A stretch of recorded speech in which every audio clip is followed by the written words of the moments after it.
안녕하십니까? 전 세계에 계신 원포인트 레슨 시청자 여러분, 여러분들의 가정에 성탄절의 축복, 크리스마스의 즐거움이 가득하게 되기를 진심으로 바랍니다. 이번 시간은 우리 12번째 시간으로 교회의 조직과 또 연합이라는 주제의 말씀을 우리 함께 공부해 보도록 하겠습니다. 먼저 기억절의 말씀 읽어보도록 하겠습니다. 마태복음 20장 26절로 27절에 있는 말씀인데요. 너희 중에는 그렇지 않아야 하나니 너희 중에 누구든지 크고자 하는 자는 너희를 섬기는 자가 되고 너희 중에 누구든지 으뜸이 되고자 하는 자는 너희의 종이 되어야 하리라. 네, 여기 보면 크고자 하는 자는 작아져야 될 것이고 또 높아지고자 하는 사람들은 주인이 되고자 하는 사람들은 종이 되어야 할 것이다 라고 하면서 우리 기독교 세계 안에서의 어떤 리더십에 대한 문제를 정리를 해주고 있습니다. 이번 주 교과는 이것을 다루기에 따라서 그 중요도가 매우 달라질 것입니다. 왜냐하면 이번 주 교과는 굉장히 현실적이면서도 민감한 문제인 바로 교회의 정치 문제를 다루고 있기 때문에 그렇습니다.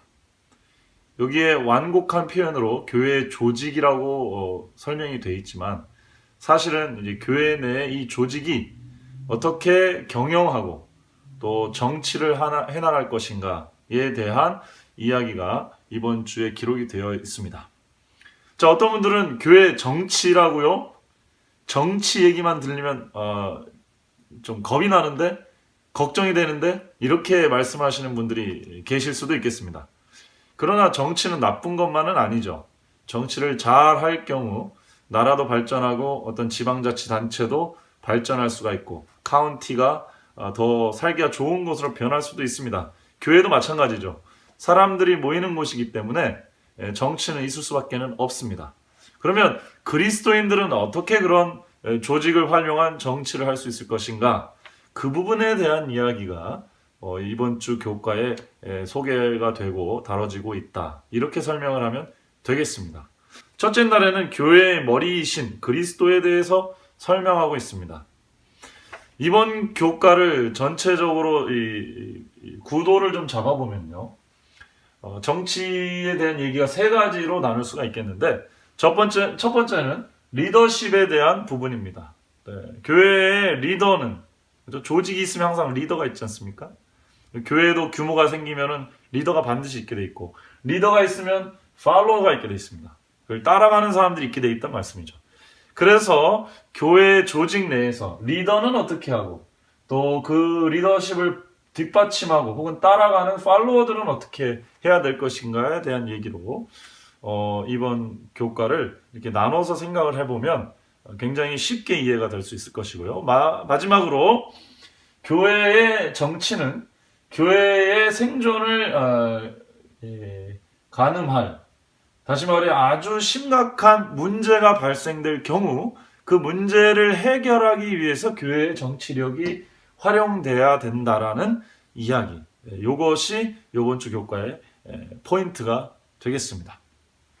자, 그러면 첫 번째 일요일 소재 교회의 머리가 되신 그리스도는 이 세 가지 중에 어디에 들어갈까요? 사실 정확히 말하면 리더십과 팔로워십 모두에게 적용되는 말씀이다 이렇게 볼 수가 있겠습니다. 물론 리더십에게 더 많은 책임이 부여되어 있겠지요. 교회의 머리이신 그리스도라는 얘기는 교회의 진짜 지도자는 예수 그리스도라 라는 말씀을 전제하고 있고요. 또 나아가서 예수 그리스도는 하나님의 말씀입니다.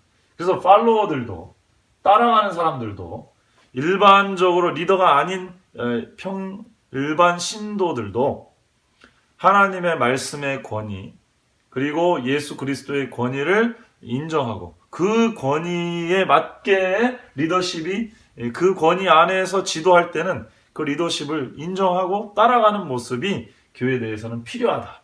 그런 얘기로 정리를 해볼 수가 있겠습니다. 그래서 교훈에 보면 교회의 모든 가르침과 권위의 근본은 그리스도시다. 예수님은 교회의 머리이시기 때문에 교회는 그분의 말씀과 권위에 복종해야 한다. 그래서 교회라는 것은 지도자이고 지도자가 아니건 상관없이 모두 다 예수 그리스도의 권위 그리고 예수 그리스도의 말씀의 권위에 순종하고 따라가는 것이 교회가 가져야 될 모습이다. 이런 기본적인 이야기를 정리를 해주고 있습니다. 자, 월요일 소지는 섬김의 지도력 그러면서 바로 리더십에 대한 이야기를 하고 있습니다. 기억절에서 설명한 서번트 리더십, 섬김의 리더십을 바로 여기에 적용시키고 있는 것이죠. 어떤 단체나 리더십이 필요하지만 그 리더십을 가져가는 어떤 그 양태, 모습은 다를 수가 있습니다. 기독교도 또 교회도 리더가 필요하죠. 그럼 어떤 모습의 리더가 돼야 될 것인가? 서번트 리더십이 기독교의 리더십의 모델이 될 수 있다. 저자는 그렇게 설명을 하고 있고 그 모델로서 예수 그리스도의 모습을 설명을 쭉 해주고 있습니다. 근데 사실 리더십을 발휘할 때 섬김의 리더십을 얘기할 때 우리는 종종 자신을 너무 낮추고 희생하는 것만 생각을 할 때가 있는데요. 사실 실제 이 목회 현장이나 또 교회의 사역 현장에서는 정말 그 돌파력 있는 리더십도 필요합니다. 무조건 사람이 좋고 또 자신을 낮춘다고 해서 그것을 리더십이 좋다고 말하지는 않는 것이죠. 여기서 말하는 서번트 리더십은 예수님처럼 능력은 있지만 그 능력으로 자신의 이름을 높이는 식의 사역이 아니라는 걸 말하는 거지. 서번트 리더십이라고 해서 무능력한 지도력을 말하는 것은 절대 아님을 기억을 해야 될 것입니다. 자, 화요일날 소재는 교회 연합을 보존함. 그리고 수요일 소재는 교회의 징계 문제를 다루고 있습니다. 자, 이 문제가 사실은 제가 볼 때는요, 이번 주 교과의 핵심 포인트입니다. 다시 말해, 문제의 해결을 위한 정치. 이 부분이 이번 교과, 조직과 연합에서 이 저자가 정말 하고 싶었던 얘기인가 아닌가 생각이 돼요. 하지만 이 문제는 사실 전면적으로 다루기는 굉장히 복잡하고 어렵습니다. 각 교회에서 여러분들 다 아실 겁니다. 교회에 문제가 없거나 분쟁이 없는 교회는 거의 없습니다. 수면 아래에 있든지 수면 위에 있든지 사람들이 모이면 뜻이 안 맞는 경우가 생기고요. 어떤 경우에는 정말 어떤 사람을 내보내야 될 정도로 교회에 문제가 생길 경우가 있습니다. 자, 그럴 때 어떻게 상처를 최소화하면서 하나님의 교회에, 하나님의 몸된 교회에 그 연합을 유지하고 또 성도들을 어떤 악한 무리로부터 구할 수 있을지, 이 부분에 있어서 우리가 아주 민감한 주의력과 세심한 지도력이 필요하다는 사실, 그것을 지금 이 저자는 강조해서 설명을 하고 있습니다. 초대교회에서도 이런 일들이 많이 생겼죠. 교회라는 새로운 공동체가 생겼습니다. 선한 사람들의 공동체였지만 누구나 들어올 수 있도록 문이 열려 있기 때문에 많은 사람들이 들어오는데 그 중에는 양들만 들어오는 게 아니라 이리와 늑대도 들어올 수가 있었습니다. 오늘날은 그렇지 않나요? 우리 교회는 좋은 사람들이, 상대적으로 아주 착한 사람들이 모여있는 곳입니다. 그러다 보니까 이 문턱이 낮아서 악한 의도를 가지고 교회 공동체에 들어오는 생각을 하는 사람들이 있을 수도 있습니다. 이건 초대교회 때부터 지금까지 혹은 어떤 공동체에도 이런 문제의 요소는 있습니다. 그럼 교회는 이 문제를 어떻게 할 것인가? 가만히 놔둘 것인가? 아닙니다. 성경은 분명히 이러한 문제가 있는 요소들에 대해서 교회가 처리를 할 수 있는 과정, 방법, 또 그런 정신을 설명을 해줬고요. 그 설명은 우리 화요일날 소지는 전체적인 목표, 교회의 연합을 보존하는 차원에서 교회의 어떤 진리의 순수성을 보존하고 또 성도들을 보호하기 위해서 어떤 모종의 조치가 필요하다는 얘기를 했고요. 수요일 소지는 그래서 구체적으로, 실제적으로 교회 내에서 징계 혹은 어떤 교인을 내보낸다든지 혹은 권면한다든지 이러한 작업과 프로세스가 필요함을 설명을 하고 있습니다. 갈라디아서 6장 1절의 말씀에 보면 형제들아 사람이 만일 무슨 범죄한 일이 드러나거든 신령한 너희는 온유한 심령으로 그러한 자를 바로잡고 너 자신을 살펴보아 너도 시험을 받을까 두려워하라. 교과책에도 기록되어 있듯이 교회 조직의 주요 쟁점 중에 하나는 징계의 문제. 어떤 사람이 분명한 교회에 문제가 될 소지를 가지고 들어왔을 때 그 문제를 어떻게 다루느냐에 따라 다루는 데에 이 조직의 운명이 달려있다. 이런 얘기입니다.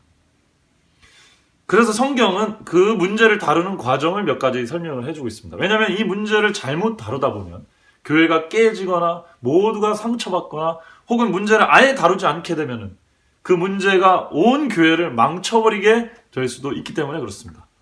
오늘날 많은 교회는 이러한 문제적 위기에 직면해 있고 이것을 어떻게 다루느냐가 우리가 정말 함께 고민해 봐야 될 주제임은 확실합니다. 성경은 기본적인 가이드라인을 제시해 주고 있습니다.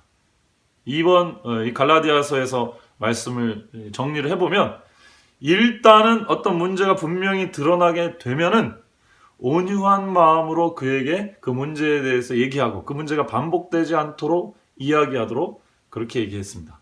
그러나 그 온유한 마음은 그 사람의 영혼을 구원하기 위한 마음으로 그렇게 얘기하도록 했고 동시에 자신들도 그 문제에 걸리지 않을까 주의하면서 그런 얘기를 하라. 다시 말해 그 문제를 처리하면서 동시에 온유하고 섬김의 정신으로 처리하면서 동시에 우리 스스로도 그런 문제에 빠질 수 있음을 반면교사로 삼으라. 그런 기회로 삼으라. 이렇게 설명이 되어 있습니다.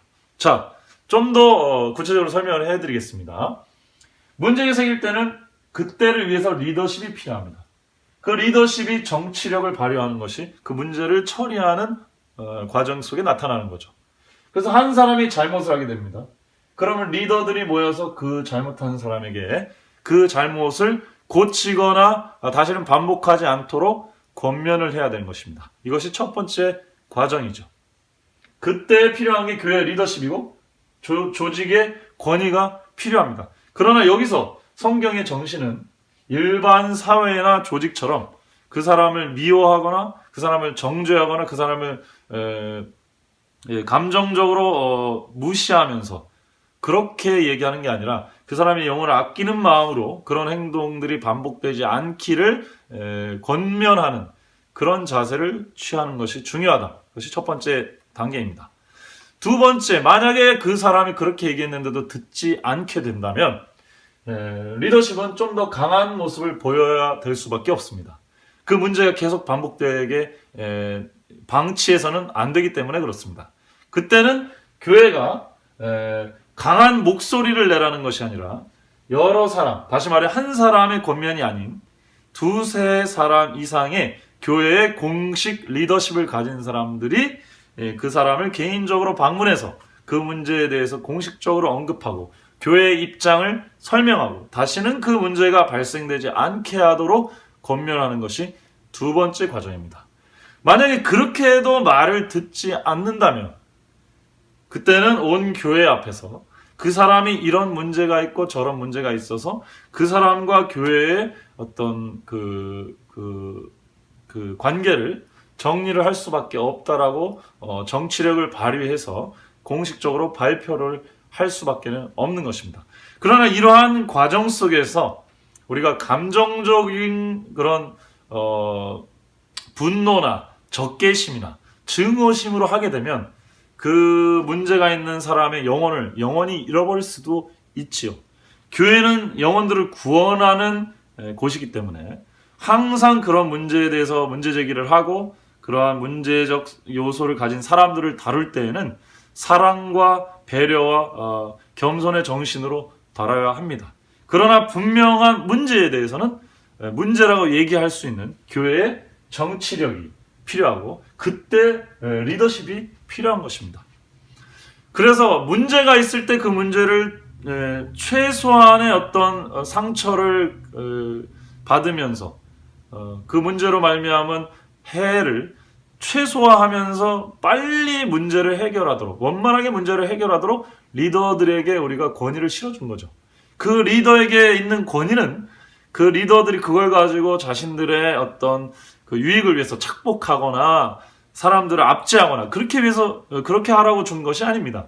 리더들의 권위는 예수 그리스도께서 주신 것이고, 그 권위를 통해서 예수 그리스도의 몸된 교회의 안전과 또 재산과 또 여러 가지 문제로부터 보호하게 하도록 그런 권위를 주셨다는 것, 그것이 이번 교과의 아주 중요한 포인트가 될 수 있겠습니다. 그 다음에 마지막 소지에서는 교회가 이렇게 리더십과 팔로워십과 그다음 문제를 해결하기 위한 정치를 하는 전체적인 이유가 무엇이냐, 결국은 선교를 잘 하기 위해서 그렇게 한다, 이렇게 정리를 하고 있습니다. 좋은 결말인 것 같아요. 교회는 정치만을 하기 위한 조직이 아닙니다. 교회의 원래 목적은 선교죠. 많은 사람을 구원으로 이끄는 조직이 바로 하나님의 몸된 교회입니다. 근데 그 조직은 그것도 사람의 조직이기 때문에 문제가 있을 수 있고, 그 문제를 해결하기 위해서는 조직이 필요하고 권위가 필요하고 그 문제를 해결하는 절차가 필요한 것입니다. 오늘날 우리들의 교회에 이러한 문제들에 있어서 처리가 미숙하다 보니까 여러 가지 문제들이 반복되는 경우들도 있는 것 같습니다. 어떤 사람이 교회에 문제를 일으켜서 교회를 떠날 수도 있습니다만, 그러한 과정 속에서 우리가 정말 그리스도인의 정신이 드러났는지, 그리스도인의 사랑의 정신이 드러났는지, 그런 것을 우리가 한번 반성적으로 되돌아봐야 되겠고요. 또 거꾸로 지도자들 입장에서는 정말 교회에 큰 문제가 났는데 마치 내일이 아닌 것처럼 고개를 돌리거나, 반드시 이 권위와 조직이 활용돼서 올바른 의미의 정치가 진행돼서 어떤 사람을 문제를 해결하고 처리를 분명히 해야 되는데, 그런 것을 방치함으로 말미암아 교단 전체에 악영향을 끼치는 일이 없는지, 이러한 두 가지 차원에서 우리가 항상 이 문제를 바라봐야 되겠다 생각이 듭니다. 젊은 사람들이나 일반 사람들이 교회에 대한 실망을 많이 느끼고 있어요. 문제가 있다면 공명정대하게 해결하는 모습을 보여줘야 됩니다. 그 속엔 영혼에 대한 사랑과 동시에 적법한 질서를 지키는 모습, 그리고 겸손하고 또 합리적인 그런 태도, 이런 것들이 우리들에게 필요한 것은 아닌지, 이렇게 저희가 반성해 보았으면 참 좋겠습니다. 감사합니다.